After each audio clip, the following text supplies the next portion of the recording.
탐사계획 일사천리 2부 시작하겠습니다. 전라북도 인구 180만 명 선이 붕괴됐습니다. 시급히 대책을 마련해야 한다는 목소리가 높은데요.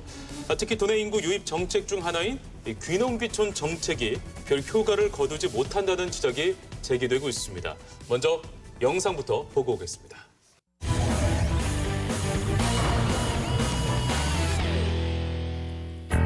지난 3년간 귀농귀촌 정책에 270억 원의 예산을 쏟아부은 전라북도.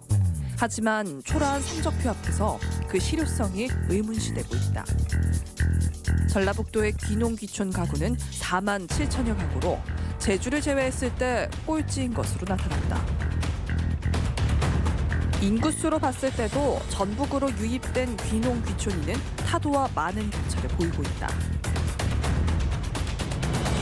게다가 타 지역에서 전입한 사람보다는 도내에서 이동한 사람이 많아 인구 증가에도 큰 영향을 미치지 못했다. 그렇다면 전북의 귀농귀촌 정책에 대한 만족도는 어느 수준일까? 설문조사 결과 응답자의 약 40%가 불만족을 표시했고 만족하는 비율은 16%에 불과했다. 응답자들은 가장 큰 문제점으로 귀농귀촌인에게 꼭 필요한 정책이 없음을 지적했고 지원 절차나 서비스의 개선을 요구하는 목소리도 높았다. 가장 필요한 정책으로는 농지와 주택을 지원해주는 정책을 최우선으로 꼽았다.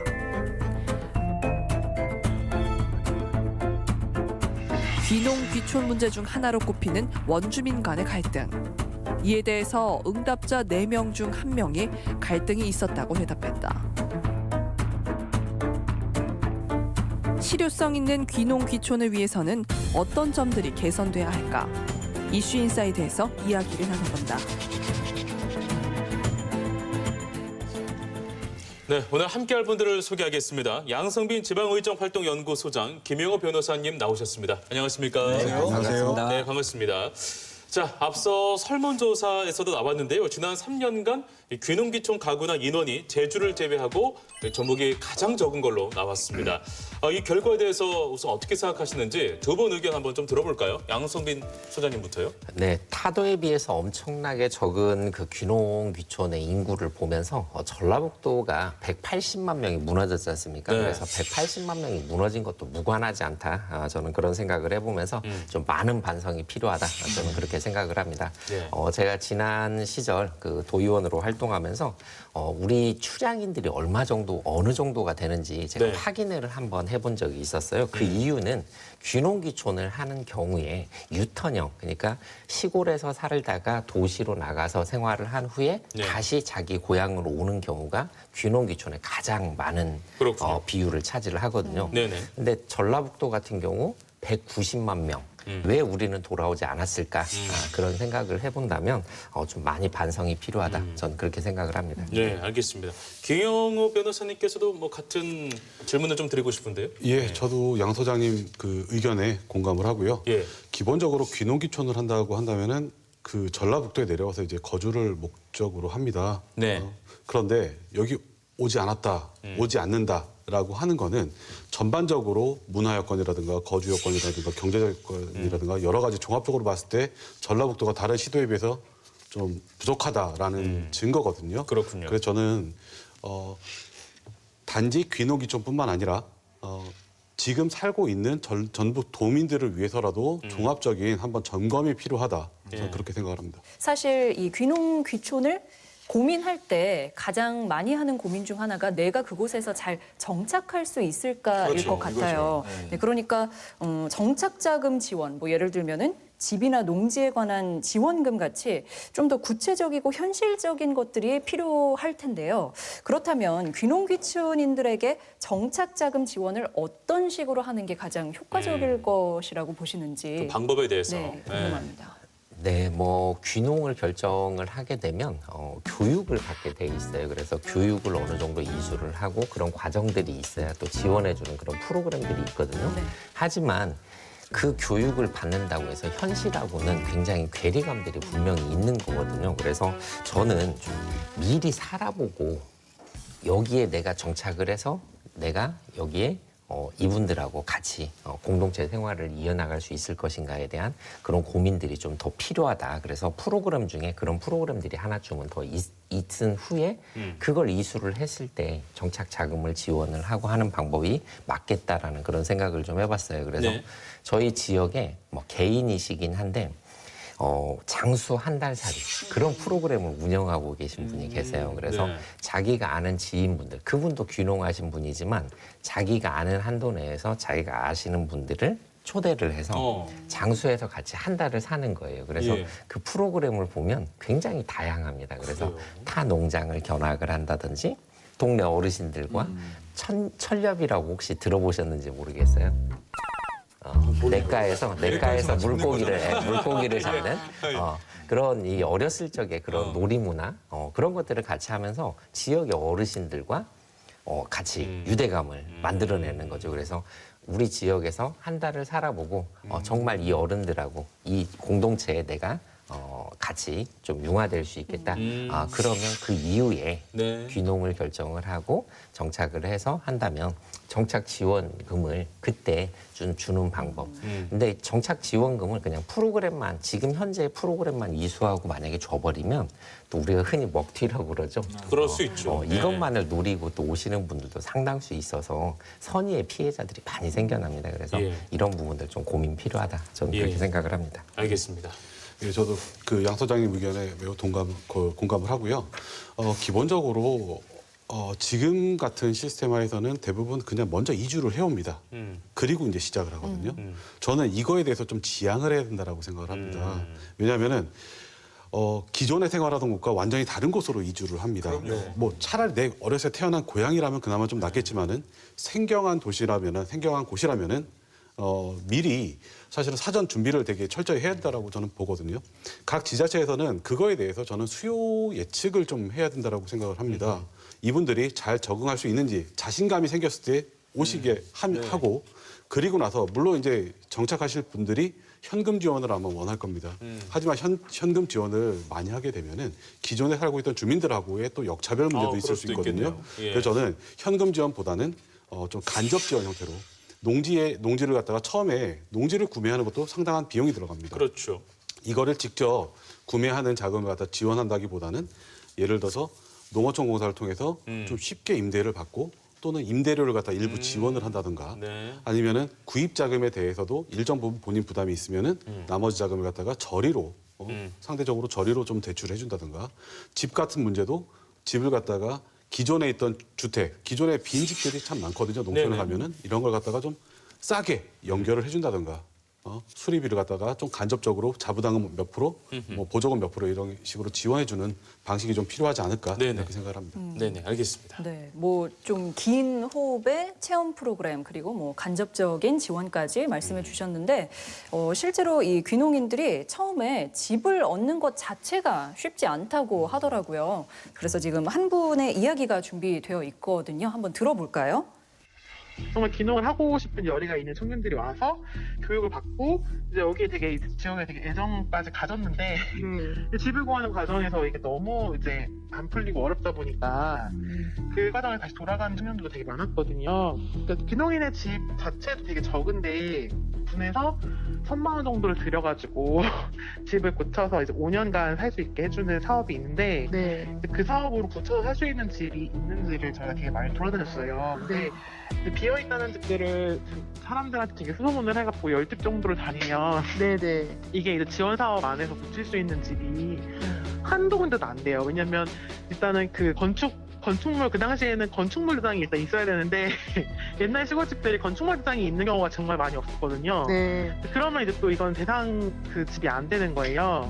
그리고 이제 뭐 여러 가지 더 그렇게 서류적으로 깔끔하게 정리된 집이 일단 10집에서 한 2집 정도가 남으면 이제 이 2집 안에서는 또 이제 그 주인이 이제 여러 가지를 보는 거죠. 근데 특히나 이제 혼자 온 청년이라고 하면 집주인분이 별로 달가워하시지 않는 경우도 있었고 이게 그냥 단순히 지역에 비어있는 빈집만을 고쳐서 그냥 청년 보고 들어가 살아라 이렇게 하는 형태에는 조금 이렇게 효과가 좀 적다라는 생각이 많이 들고 네, 저는 아까 그 영상에도 나왔는데 타 지역 그 유입 현황이 잠깐 나오지 않았습니까? 근데 이제 이걸 보고 타 지역에서 우리 지역으로 귀농 귀촌한 사람이 절반도 안 된다. 이거는 좀 심각한 것 같아요, 문제가. 두 분 어떻게 보시는지 한번 의견 묻고 싶어요. 네. 이 귀농 귀촌을 하신 분들이 생각 외로 또 경제 활동에 대한 그런 고민들이 상당히 굉장히 크거든요. 그래서 실제로 농업 이외에 귀농이든 귀촌이든 농업 이외에 경제 활동들을 굉장히 많이 하고 있어요. 그래서 그 우리 귀농 가구의 50.1%가 농업 생산 활동 외에 경제 활동을 하고 있다라는 거죠. 그래서 뭐 일반 직장에 취업을 한다든지 임시직으로 아니면 자영업으로 이렇게 일을 하고 있다라는 거죠. 그래서 이러한 부분들이 결국 경제적인 것과 맞물리기 때문에 타 시도에서 오는 것을 좀 꺼려하지 않나 그런 생각들을 좀 해봅니다. 알겠습니다. 예, 마찬가지입니다. 저도 기본적으로 일자리가 좀 많이 있다면은 쉽겠죠. 서울에 살던 분이 전라북도로 내려 산다고 했을 때 전라북도도 전주나 군산이나 익산 같은 그래도 좀 상대적으로 큰 도시가 아니라 군 단위, 면 단위, 그중에서 면 단위나 읍 단위에서 살려면은 거기서 뭔가 당장 수입을 얻고 뭐 생활을 해야 되거든요. 그래야겠죠. 하지만 그 수입을 얻을 수 있는 기회가 예. 상대적으로 많이 감소가 되기 때문에 네네. 저는 이 부분이 가장 큰 문제점이라고 봅니다. 알겠습니다. 그 이제 이방인이 전혀 이제 모르는 그런 곳으로 귀농 귀촌을 했을 경우에 관이 아닌 이 민간에서 이들에게 좀 뭐 길라잡이 역할을 해주면 참 좋겠다라는 생각을 해봅니다. 그러면 그 동네 안에서의 어떤 유대감도 형성이 되고 조금 더 정착하는 데 도움이 되지 않을까 하는데 진안군이 전국 최초로 도입한 마을 간사 제도도 당시에 눈길을 좀 모으지 않았습니까? 실제로 그 마을 주민이 이 귀농 귀촌 안내를 하는 것 이런 것들은 좀 한계가 있을까요? 어떻습니까? 실제적으로.